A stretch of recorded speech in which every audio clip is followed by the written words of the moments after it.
This story is more than a meeting between a president and a soldier. It's about honor, quiet strength, and the legacy of those we often forget. When a young officer asked President Trump for just one thing, not for herself, but for her brother, who died in training, what happened next turned a silent sacrifice into a national tribute. The scorching summer sun shimmered over the tarmac as Air Force One descended onto a quiet military base nestled in the Midwest. There were no reporters, no applause, no grand ceremony, just a discreet visit from President Donald Trump. Meant to lift the spirits of the troops stationed there, soldiers stood at attention in crisp rows, disciplined and precise. Yet amidst them, one figure stood out.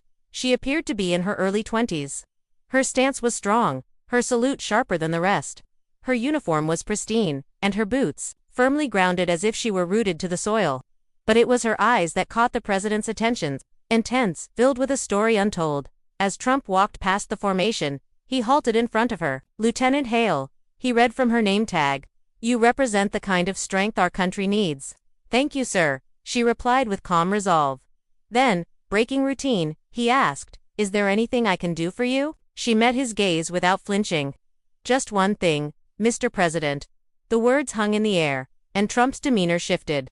He realized this wasn't a routine exchange. The following morning, after a briefing with top commanders, President Trump requested a private meeting with Lieutenant Marissa Hale. There were no cameras, no staff, just the two of them in a small room near the airstrip.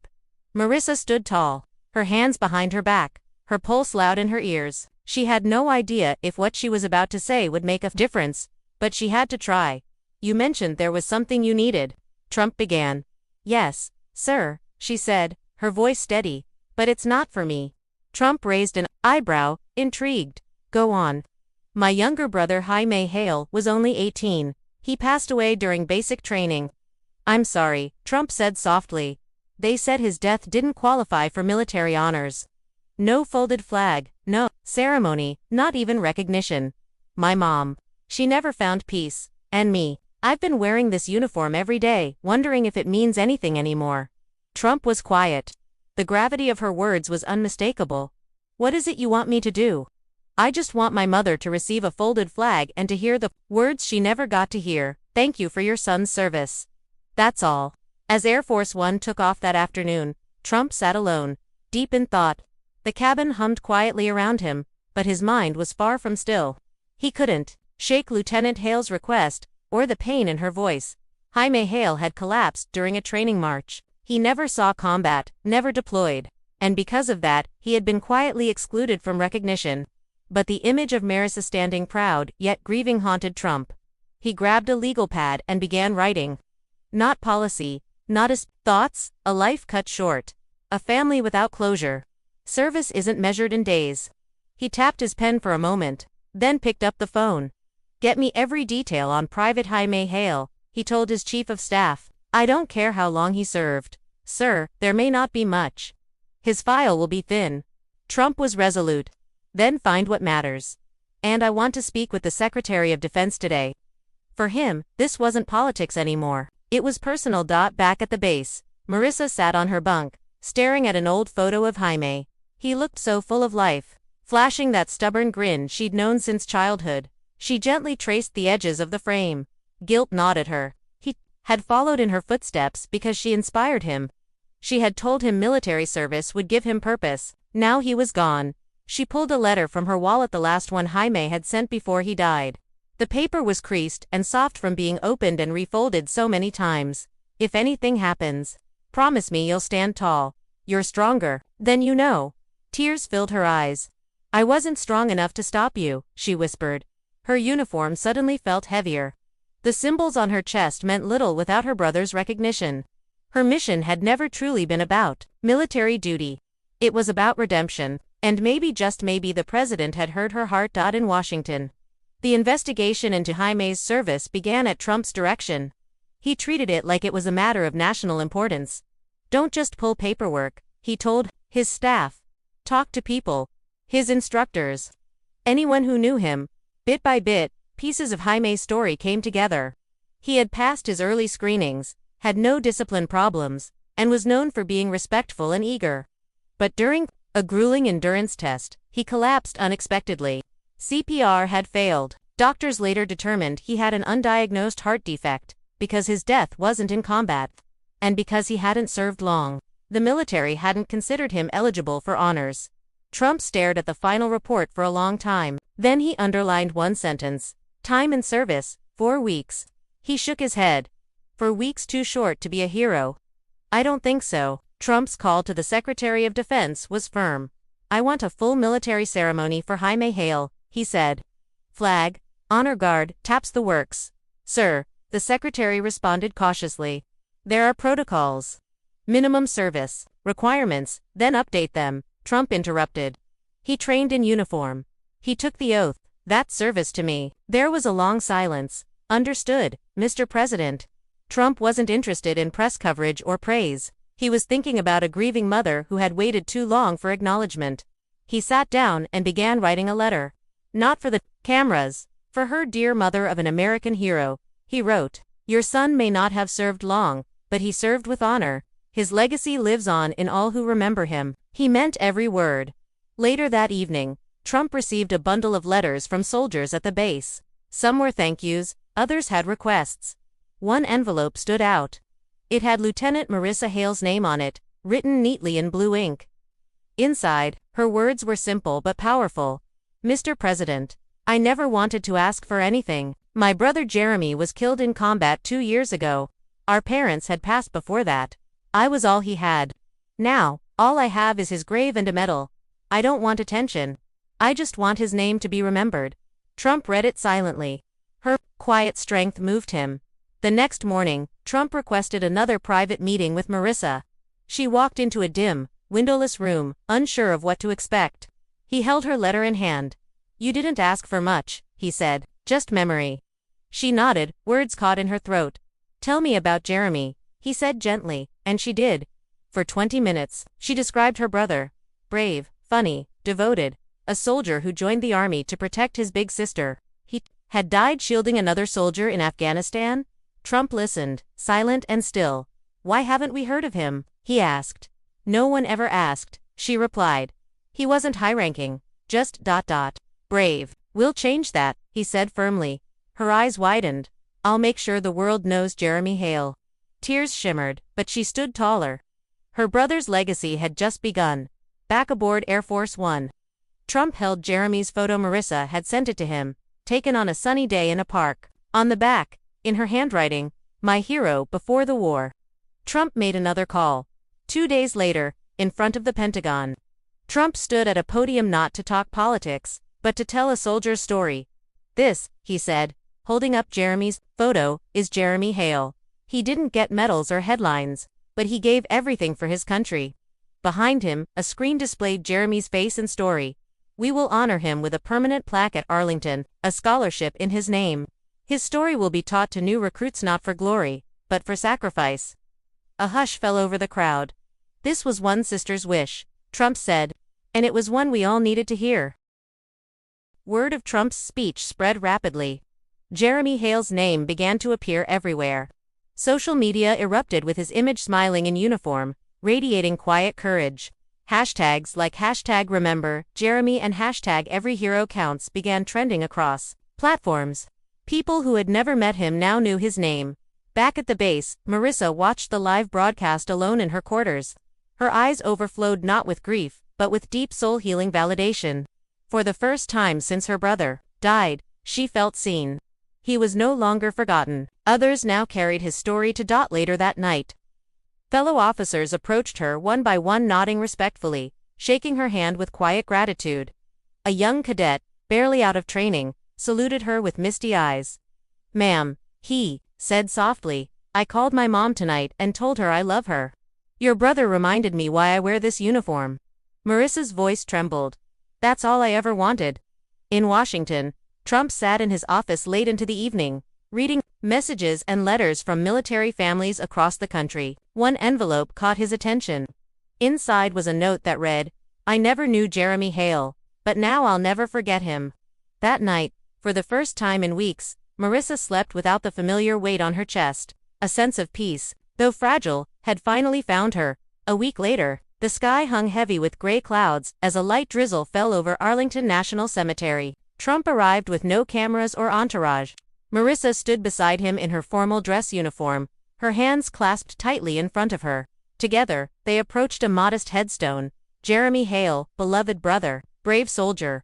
Trump laid a wreath at the base. Neither spoke. The silence between them was not awkward, it was reverent. Then Marissa whispered, "This is the first time I haven't felt alone standing here." Trump nodded solemnly. "He wasn't just your brother anymore. He belongs to all of us now." She looked at him, her voice unsteady with emotion. "Thank you for not treating him like a number on a file." Trump met her eyes. "Heroes don't need medals, they need to be remembered." From his coat pocket, he pulled a small box and opened it. Inside was a golden pin, shaped like a pair of wings with the initials JH etched into the center. "This is for you," he said gently, "not for rank, but for legacy." She took it carefully, holding it close like it was her brother's hand. The moment was quiet, but profound back at the base. Something new began, a tradition born from memory, not protocol. Each month, one airman was chosen, not for stats or performance, but for heart, humility, and sacrifice. They were awarded the Jeremy Hale wings, the very same pin Trump had given to Marissa. It became one of the most respected honors among service members. Those who wore it were seen not just as soldiers, but as reminders of what real service meant. Marissa began to speak publicly. Not for fame, not for politics, but for remembrance. She visited high schools, training camps, and military academies, sharing Jeremy's story and reminding new recruits of the human cost behind every uniform. At one of her talks, a young cadet approached her shyly. "My brother served too," he said. "I never thought anyone would care. But maybe now I'll tell his story, too." Marissa placed a gentle hand on his shoulder. "That's how we keep them alive." Meanwhile, back at the White House, Jeremy's photo remained on Trump's shelf beside a folded flag. The image wasn't just a memory, it was a symbol of the thousands who had served without recognition. And now, one of them had been given a voice. 2 months later, an older woman arrived at the base. Her clothes were simple, her steps slow. She clutched a weathered envelope. "I'm looking for Lieutenant Marissa Hale," she said. Security escorted her in. When she entered Marissa's office, she introduced herself with a quiet smile. "My name is Linda Wexler. My son Adam served with Jeremy. I found this letter among his things. It was addressed to your family." Marissa's hands trembled as she unfolded the paper. Adam had written it just before his final deployment. "If anything happens to me," it read, "tell Jeremy's sister he was the kind of man we all wanted to be. He didn't just save our lives, he saved our courage." Marissa read it in silence, tears streaming down her cheeks. It wasn't just comfort, it was confirmation. Her brother had mattered. And now, another family carried part of his story. That same night, she scanned a copy of Adam's letter and emailed it directly to the president. Trump opened the email quietly in his private study. As he read, he slowly leaned back in his chair and whispered, "He saved our courage." Without hesitation, he forwarded it to his communications team with the subject line, "Draft a national statement." The next morning, a televised message from the president aired nationwide. Holding the letter in his hand, Trump addressed the country. "This isn't just about Private Jeremy Hale anymore. This is about every forgotten hero whose story was never told. We're launching the Legacy Letters Project, a national effort to preserve and honor the words and memories of fallen soldiers through their letters, their voices, and their truth." Suddenly, Jeremy's story sparked a movement. Over the following months, families across America submitted letters, photos, and stories. Teachers began using them in classrooms.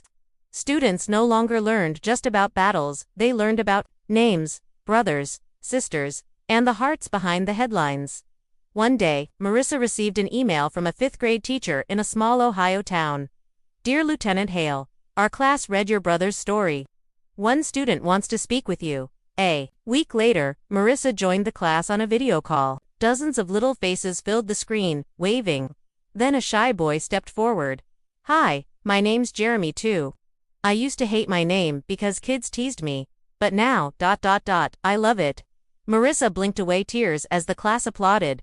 The teacher added, "He wants to be brave like your brother." "You already are," Marissa replied. A year after she first met President Trump, a ceremony was held on a Virginia airfield. A stage stood at the center. Banners read, "Hale Airstrip honoring service beyond self." Marissa stood beside Trump, surrounded by soldiers and families. When Trump stepped up to speak, his words were simple: "Not every hero has medals. But today, we give this name a runway so that every takeoff from this field carries his legacy into the skies." A squadron soared overhead in a perfect V formation. Marissa then stepped forward. "My brother didn't dream of glory. He dreamed of protecting those he loved. If this runway teaches future pilots anything, let it be that." A bronze plaque was revealed: Lieutenant Jeremy Hale Memorial Airstrip. He gave wings to the courage of others. His legacy had taken flight. Back in the Oval Office, Trump welcomed Marissa once more. But this time, it wasn't to listen, it was to thank. "You changed the country," he said, handing her a thick folder. "These are letters we've received. Thousands. Stories people thought were forgotten. Would you help lead the new national exhibit?" Marissa's breath caught me. "You didn't just write a letter," he said. "You gave them all a voice." She nodded, moved beyond words. "Then yes, for Jeremy. For all of them." 1 year later, the Legacy Letters Memorial Exhibit opened at the Smithsonian. Veterans, students, and families gathered to walk its halls. Letters rotated on giant walls. Photos of soldiers long gone now stood at the center of history. A replica of Jeremy's envelope sat at the heart of the exhibit, next to a digital screen showing his original letter. Above it, in bold words, "Some heroes don't wear medals. They leave words." Marissa walked among the visitors, sharing stories and answering questions. A little girl approached her with a notebook. "I want to write to my grandpa. He was a soldier too." Marissa smiled gently. "Start today. Stories deserve voices." That evening, she sat on her parents' porch in Virginia, the same porch where they once grieved in silence. "I saw Jeremy's name in a school textbook today," her mother said. Her father chuckled. "The kid who skipped math now has a chapter in history." They laughed gently together. Marissa showed them a video: children reading legacy letters, veterans saluting the wall, new generations learning old truths. "He mattered," her mother whispered. "He always did," Marissa replied. Alone later that night, Marissa sat at her desk. She opened a fresh envelope and began to write. "Dear Jeremy, I thought I was writing for you. But I've learned I was writing with you. Your name now flies with every takeoff at Hale Airstrip. I found my voice because of you. I miss you. I love you. Always, your sister, Marissa." She sealed the letter and placed it in a wooden box beside his photo. A breeze drifted through the open window, and somewhere perhaps in the hearts of all who read his story, Jeremy Hale saluted back. We learned today that a true hero doesn't need medals or headlines, just remembrance. One letter, one request, changed the way a nation honors its fallen. And it started with a sister's love. What would you have done in her place? Tell us in the comments. And never forget, every name has a story.